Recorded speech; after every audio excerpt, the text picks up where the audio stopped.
Ogoi, ein super cooles Tool für die 3D-Visualisierung von Gleitschirmflugtracks. Streckenflüge nochmal erleben, analysieren und mit Freunden teilen.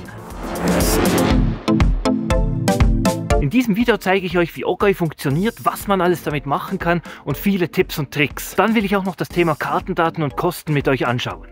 Noch ganz kurz an alle, die Ogoi schon kennen. Ich habe jetzt gerade ganz neu ein ziemlich großes Update installiert. Und ja, neuerdings gibt es ein Bezahlmodell, aber keine Angst, es bleibt eigentlich von den bestehenden Sachen fast alles gratis. Ausnahme ist, wenn man es sehr viel benutzt. Von den neuen Features sind halt denn einige kostenpflichtig. Und an alle, die diesen YouTube-Kanal schon kennen, ich mache ja meine Videos sonst auf Schweizerdeutsch, aber diesmal dachte ich mir, Hochdeutsch ist vielleicht doch besser, damit mich die ganzen Leute aus Deutschland und Österreich auch verstehen. Es gibt nämlich schon jetzt ziemlich viele Ogoi-Benutzer aus dieser Region. Nur gerade so eine Idee, ich kann ja jetzt in diesem Video nicht alle Fragen beantworten, aber wir könnten ja gleich die Kommentare unter diesem Video so als Art Forum benutzen. Wenn du also irgendeine Frage zur Bedienung von Ogoi hast, schreib einfach einen Kommentar. Ich werde in den nächsten paar Wochen sicher häufig da reinschauen und eure Fragen beantworten. Aber zuerst stellen wir uns mal noch die Frage, woher kommt eigentlich Ogoi und wer steckt dahinter?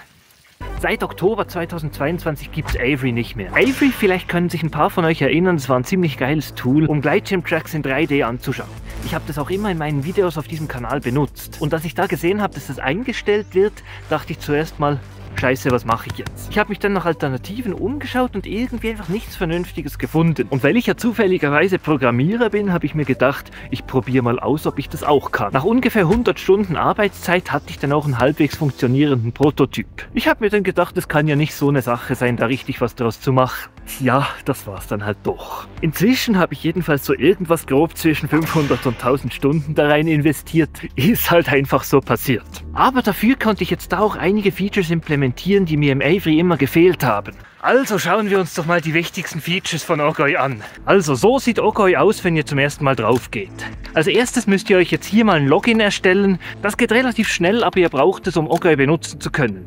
Aber hier ein kleiner Trick, falls du Ogoi mal schnell testen willst, ohne gleich ein Login zu erstellen, einfach ganz runter scrollen, da hat es einen Knopf für eine Demo. Wenn du dich dann zum ersten Mal auf Ogoi eingeloggt hast, hast du links und in der Mitte deine eigenen Tracks und Scenes und rechts siehst du die letzten 6 Tracks, die andere Leute hochgeladen haben. Du siehst also, auf Ogoi ist grundsätzlich mal alles öffentlich. Aber so viel schon mal vorweg, mit der neuen Version könnt ihr Tracks auch als privat hochladen, allerdings nur mit dem Pro-Abo. Also öffnen wir doch mal einen Flug. Abspielen und pausieren können wir den natürlich mit dem Play-Button, aber auch mit der Leertaste oder mit dem Klick irgendwo auf der Karte. Mit der Maus oder auch mit einem Touchscreen können wir natürlich jederzeit die Ausrichtung ändern. In diesem Bereich hier unten können wir die Abspielgeschwindigkeit einstellen. Die auswählbaren Stufen entsprechen übrigens den Timelapse-Geschwindigkeiten von den meisten Actionkameras. Und jetzt kommen wir zu den ersten Geheimtipps. Die Pfeiltasten. Mit rechts und links kannst du 10 Sekunden vor- und zurückspringen. Das kann bei einer Detailanalyse sehr hilfreich sein. Und mit den Auf- und Abtasten kannst du die Abspielgeschwindigkeit verändern. Das ist mein absoluter Lieblings-Shortcut. Ich benutze das ständig bei meinen Fluganalysen. Und als nächstes kommen wir mal zum Cockpit. Das ist dieser Bereich hier oben. Hier haben wir natürlich als erstes mal die Höhe über Meer und dann die Geschwindigkeit, das Steigen oder Sinken und die Gleitzahl. Diese 3 Werte sind integriert auf 20 Sekunden. Das ist also der Durchschnittswert der letzten 20 Sekunden. Hier unten haben wir dann noch die bisherige Flugzeit und die aktuelle Uhrzeit in Lokalzeit. Und falls du diese ganzen Werte mal nicht sehen willst und stattdessen den Platz für die Karte benutzen,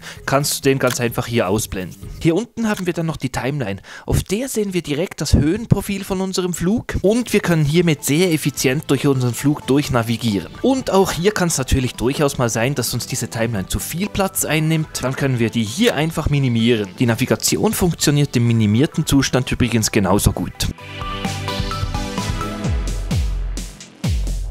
Und jetzt kommen wir zum Highlight, die 2D-Karte. Moment mal, 2D-Karte? Ich dachte, hier geht es um 3D-Visualisierung. Also, vielleicht hattet ihr das ja auch schon mal in so einer 3D-Kartenansicht oder auch auf einem Video. Es ist zum Teil extrem schwierig rauszufinden, wo man eigentlich gerade ist. Wenn man die Gegend nämlich nicht wirklich gut kennt, kann man zum Teil noch nicht mal sagen, auf welchem Kontinent das gerade ist, geschweige denn in welchem Land. Und dafür öffnen wir jetzt eben die 2D-Karte. Aber eben nicht Vollbild, sondern nur als Minimap. Somit haben wir 2D und 3D 3D gleichzeitig. Wenn wir so jetzt noch zu wenig sehen, können wir die Karte an diesem Punkt vergrößern. Zoom funktioniert ganz einfach mit dem Scrollrad. Wenn wir dann doch mal ganz auf 2D wechseln wollen, können wir diese Karte hier maximieren. Und das Coole ist jetzt eben, dass die 3D-Karte im Hintergrund immer geladen bleibt. Wenn wir jetzt also auf 3D zurückschalten, müssen wir keine Sekunde warten und alles ist wieder genau gleich wie vorher. Und jetzt kommt noch das Beste, das habe ich ganz neu entwickelt und ich finde, das ist der Wahnsinn. Ich präsentiere euch den Splitscreen-Modus. Ich bin überzeugt, dass das die beste Ansicht zum Analysieren von Flügen ist. Und ich bin wahnsinnig gespannt, was ihr damit alles anstellen werdet. Falls euch die Größenverhältnisse zwischen 2D und 3D noch nicht ganz passen, kann man das hier einfach hin und her schieben. Das ist nicht schlecht, oder? Was meint ihr? So, jetzt willst du vielleicht aber auch mal deine eigenen Flüge hochladen. Dafür gibt es hier die beiden Knöpfe Upload Track und Create Scene. Was ist jetzt der Unterschied zwischen Track und Scene? Ein Track ist grundsätzlich immer ein Flug, eine Scene können mehrere Flüge sein. Einen Track hochzuladen ist denkbar einfach. Man wählt einfach die Dateien über Select Files aus oder zieht sie per Drag and Drop in den Bereich mit dem gelben Rahmen. Unterstützt werden im Moment nur IGC-Files, diese müssen aber nicht signiert sein. Wenn alles funktioniert, kommt ihr dann direkt auf diese Ansicht. Wenn die IGC-Datei nicht gültig ist, kommt stattdessen eine Fehlermeldung. Datum und Pilotenname werden direkt aus der IGC-Datei ausgelesen. Falls das mal nicht stimmen sollte, könnt ihr das hier überschreiben. Übrigens, falls eure IGC-Datei hier falsch ausgelesen wird oder ihr eine Fehlermeldung kriegt, obwohl die Datei eigentlich gültig wäre, meldet mir das unbedingt übers Kontaktformular, dann schaue ich das gerne an. So, jetzt müsst ihr nur noch eurem Track einen Titel geben und mit dem Klick auf Finish und Play geht's dann schon los. Aber wie ist jetzt das mit diesen Scenes? Eine Scene erstellst du zum Beispiel, wenn du mit Freunden geflogen bist und ihr alle eure Flüge zusammen analysieren wollt. Eine Scene kannst du erstellen, indem du einfach alle IGC-Dateien, die du hinzufügen willst, entweder auswählst oder per Drag and Drop auf den Bereich ziehst. Die einzige Bedingung ist, dass alle Flüge das gleiche Datum haben. Wenn das aber von den Dateien her nicht stimmt, kannst du das immer noch manuell korrigieren. Jetzt könnte es aber auch sein, dass dein Kumpel seinen Flug bereits selbst auf Okai hochgeladen hat. In diesem Fall kannst du auf Create Scene einfach deinen eigenen Flug hochladen und dann unter Link an Existing Track to Your Scene deinen Kumpel auswählen. Hier stehen dir alle Flüge zur Auswahl, die als Track oder als Teil von einer Scene öffentlich hochgeladen wurden. Wenn ihr denn mal so eine Scene anschaut, habt ihr ziemlich viel Möglichkeit. Was man da so alles machen kann, zeige ich euch am Beispiel von einem Wettkampf mit 111 Teilnehmenden. Puh, also das war jetzt schon ganz schön viel Information. Und als nächstes gehen wir jetzt eben gerade noch tiefer in die Details. Also wenn du jetzt langsam schon genug neue Informationen aufs Mal gekriegt hast, geh doch gleich direkt weiter zum nächsten Kapitel Kartenmaterial und Kosten. Und wenn du dich für jedes kleinste Detail interessierst, los geht's! In der Scene kann man jeder Pilotin und jedem Piloten eine Rolle zuweisen. Die Rolle definiert dann, wie viel man von diesem Track sieht. Die erste und wichtigste Rolle ist der Star. Der Star ist der Track, dem wir folgen. Er hat unterhalb auch diese transparente Fläche, die bis an den Boden runtergeht, an der wir besser erkennen können, wie hoch die Flugspur jetzt wirklich über dem Boden ist. Die nächste Rolle ist der Sidekick. Es kann in einer Scene bis zu 5 Sidekicks geben, es ist aber keiner notwendig. Der Sidekick hat eine Flugspur über die gesamte Länge des Tracks. Zudem wird sein Flug auch noch auf der Timeline und in der 2D-Karte angezeigt. Diese Eigenschaften gelten selbstverständlich auch für den Star, nicht aber für den Member, die dritte Rolle in einer Scene. Vom Member wird nämlich nur die aktuelle Position und eine verkürzte Trackspur angezeigt. Und die letzte Rolle ist dann noch hidden, also einfach ausgeblendet. Wir können hier jetzt gleich per Drag and Drop alle Rollen verteilen, müssen aber mindestens einen Star definieren. Alternativ können wir auch einfach eine Pilotin oder einen Piloten anklicken, damit wird diese Person als Star definiert und die Auswahl bestätigt. Auf Touchscreens ist das übrigens die einzige Möglichkeit, weil dort das Drag and Drop nicht funktioniert. Und so können wir jetzt den Wettkampf analysieren. Wenn wir zwischendrin den Star wechseln wollen, können wir einfach das Label von einer anderen Person anklicken. Falls wir aber mal jemanden verfolgen wollen, die oder der gerade außerhalb von unserer Sichtweite ist, können wir hier oben auf den Stern klicken. Damit kommen wir wieder in unsere Rollenauswahl und können einfach eine andere Person anklicken. Über dieses Icon können wir den Sidekick definieren. Per Drag and Drop könnten wir hier die Rollen bearbeiten wie vorhin, aber wenn wir hier Pilotinnen und Piloten anklicken, wird die Rolle des Sidekicks aktiviert oder deaktiviert. Mit dem dritten Icon hier können wir dann noch Tracks ein- und ausblenden. Zur Unterstützung gibt es hier übrigens noch die Buttons Show All und Hide All. So können wir den Wettkampf zum Beispiel zuerst mal mit allen anschauen und dann zur genaueren Analyse nur noch die einblenden, die bei uns in der Nähe waren. Und weil das Anzeigen von Scenes mit sehr vielen Pilotinnen und Piloten zum Teil sehr unübersichtlich werden kann, gibt es dazu hier noch zwei weitere Einstellungen. Zum einen können wir hier mit diesem Schieber die Länge der Trackspur von allen Members einstellen. Beachtet dabei unbedingt, dass eine längere Trackspur zu schlechterer Performance führt. Wenn die Scene also bei dir nicht flüssig angezeigt wird, könnte es helfen, die Trackspur deutlich zu reduzieren. Eine andere Einstellung ist dann noch, alle Members leicht transparent darzustellen. Das kann den Star und die Sidekicks noch etwas deutlicher hervorheben und in einer Gruppenanalyse sehr hilfreich sein. Ihr seht also, die Funktionen für Wettkämpfe sind ziemlich umfangreich. Das liegt auch daran, dass die Schweizer Gleitschirmliga Ogoi bereits intensiv für die Analyse von Wettkämpfen benutzt. Und jetzt müssen wir aber mal noch über Kartendaten und Kosten reden.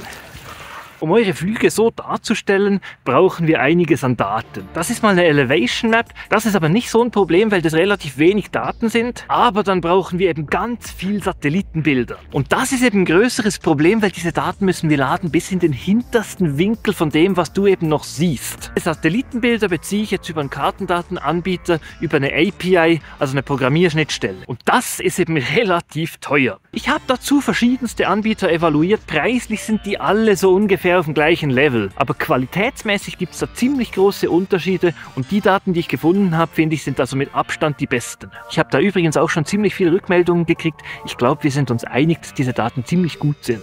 Und jetzt habe ich ja am Anfang erwähnt, dass es Avery eben nicht mehr gibt. Und hier sind wir jetzt eben genau beim Grund, warum. Natürlich waren die Kosten für die Satellitendaten einfach nicht mehr tragbar und weil Avery halt quasi keine Einnahmequelle hatte über die Nutzer, war das halt einfach nicht mehr finanzierbar. Und klar, ich finde es auch doof, wenn man für alles immer zahlen muss. Und darum ist es mir auch ein Anliegen, dass Ogoi so weit wie möglich kostenlos bleibt. Damit das funktionieren kann, bin ich auf die Unterstützung von einigen von euch angewiesen. Unterstützen könnt ihr Ogoi mit einem Abo, da komme ich gleich als nächstes dazu. Und falls das sehr viele von euch sogar tun sollten, würde mir das die Freiheit geben, noch mehr coole Features für Ogoi zu entwickeln.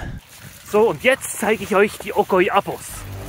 Neben der Gratis-Variante gibt es zwei Abos, Patron und Pro. Patron ist für die, die finden, hey, Ogoi ist eine geile Sache und ich will, dass das weiter existieren kann. Dafür kriegt ihr von mir 3 Goodies. Erstens könnt ihr die Farbe von eurem eigenen Profil auswählen. Das heißt, immer wenn jemand anderes einen Track von euch anschaut, kommt er in eurer Farbe. Jetzt bin ich hier als Steppenwolf X eingeloggt und gehe mal in meine Account-Einstellungen. Und weil ja mein Logo so schön violett ist, soll das für meine Accountfarbe natürlich auch gelten. Wenn jetzt jemand anderes auf meinen Account geht, sieht man diese Farbe hier oben und alle meine Tracks werden in meiner Accountfarbe dargestellt. Zweitens könnt ihr einstellen, wie Ogoi bei euch standardmäßig aussehen soll. Wenn du also am liebsten mit Splitscreen und minimierter Timeline arbeitest, stell das hier in den Einstellungen ein und jedes Mal, wenn du den Track öffnest, ist das standardmäßig so eingestellt. Und drittens kannst du beim Anschauen von Scenes die Farbe von jedem Piloten einstellen. Das ist insbesondere nützlich, wenn du einzelne Piloten von einem Wettkampf analysierst, die zufälligerweise fast oder ganz die gleiche Farbe bekommen haben.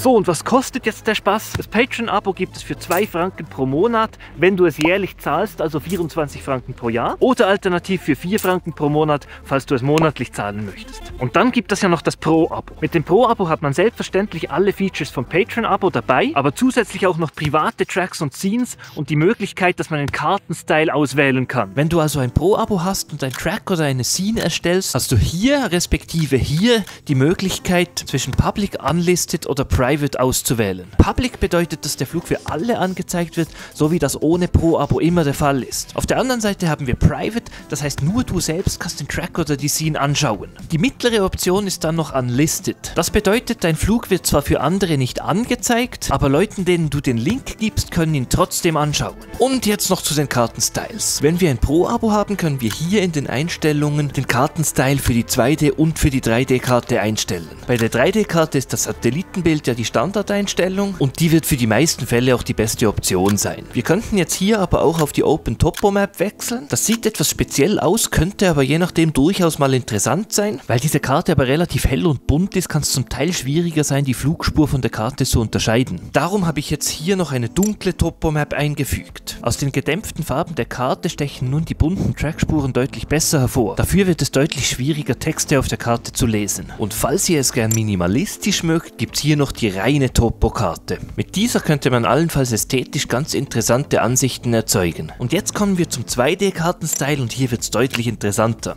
In der Gratis-Version ist nur die Open Topo Map verfügbar. Die sieht zwar ganz nett aus, aber weil sie doch ziemlich bunt ist, kann es je nachdem schwierig sein, die Trackspuren darauf zu erkennen. In der Pro-Version kannst du jetzt auf die Ogoi Topo Map wechseln. Wenn du das Pro-Abo kaufst, ist dieser Style übrigens standardmäßig auch schon ausgewählt. Bei diesem Map-Style habe ich die Farben sorgfältig so abgestimmt, dass die Trackspuren möglichst gut sichtbar sind, dass die Karte möglichst lesbar ist und dass das Ganze auch noch ästhetisch schön aussieht. Und für alle, die es gern violett mögen, habe ich mir hier noch einen kleinen Gag erlaubt. Die Steppenwolf X Signature Topo Karte. Mal schauen, ob ich die dann auch bei meinen Steppenwolf X Videos verwende. Und natürlich kannst du auch bei der 2D-Karte eine Satellitenkarte darstellen. Oder den Satellitenhybrid mit den Straßen und Ortsnamen. Und wenn du jetzt ganz kreativ werden willst, kannst du hier mal verkehrte Welt spielen und auf der 3D-Karte die Topokarte einschalten. Du siehst, du hast hier ziemlich freie Bahn. In Zukunft werden hier dann wahrscheinlich auch noch mehr Optionen dazukommen. Wenn du aber noch einen ganz bestimmten Wunsch hast, darfst du mir das gerne melden. Google Maps Terrain und KK7 Skyways und Thermals habe ich übrigens bereits auf dem Radar, ist aber beides aus verschiedenen Gründen nicht ganz einfach zum Umsetzen. Das Pro-Abo richtet sich somit also an Leute, die Ogoi sehr intensiv nutzen oder an Leute, die Tracks als privat hochladen wollen oder müssen. Oder natürlich für die,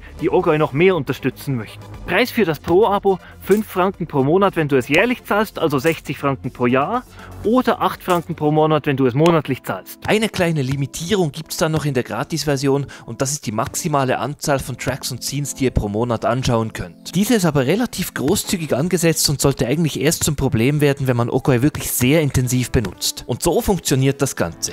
Einmal pro Monat wird euer Konto auf 15 Credits aufgestockt. Und hier auf der Startseite seht ihr bei allen Tracks und Scenes jeweils entweder ein Gutzeichen oder so ein Ticket. Ein Ticket bedeutet, dass beim Anschauen ein Credit verbraucht wird. Ab dem ersten Mal anschauen wird hier aber dann für einen Monat lang ein Gutzeichen angezeigt. Und wenn der Track oder die Scene von einem Master-Account erstellt wurde, wird hier immer ein Gutzeichen angezeigt. Das verbraucht nie einen Credit. Du musst dafür übrigens noch nicht mal eingeloggt sein. Einen Master-Account haben beispielsweise die Regioleiter der Schweizer Gleitschirmliga. Und falls du auch so einen Master-Account willst, kannst du dich gerne bei mir melden, dann können wir da etwas verhandeln. Und wenn du dir die ganzen Preise und Abos mal noch in Ruhe anschauen willst, gibt es dafür eine Seite auf Ogoi. Dazu gehst du entweder hier unten auf FAQ und dann hier auf Pricing oder wenn du eingeloggt bist, hier auf Account und dann auf Compare Subscription Options. Und zum Schluss schauen wir noch kurz in die Zukunft.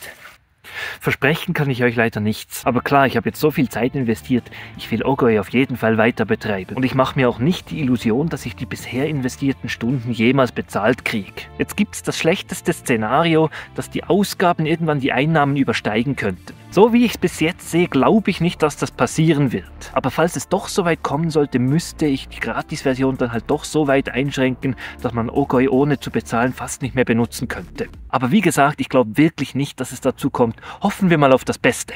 Und jetzt noch zu Features. Ich habe natürlich sehr viele Ideen, was man alles noch machen könnte. Aber je nachdem gehe ich auch gerne auf eure Wünsche ein. Falls ihr also Wünsche oder Ideen habt, was man da noch machen könnte, schreibt mir das. Am besten über das Feedback-Formular von Ogoi. Ich versuche eigentlich jede Anfrage immer zu beantworten. Manchmal geht das nicht gerade sofort, aber innerhalb von einer Woche sollte ich eigentlich immer dazu kommen, eine Antwort zu schreiben. Aber ja, so gern ich auch alle Features implementieren würde, ich habe halt auch noch viele andere Projekte und ich kann nicht alles machen. Mal schauen, was passiert. Und jetzt los, jetzt könnt ihr gleich mal Ogoi ausprobieren. Erstellt euch euer Konto und ladet den ersten Flug hoch. Viel Spaß und bis bald.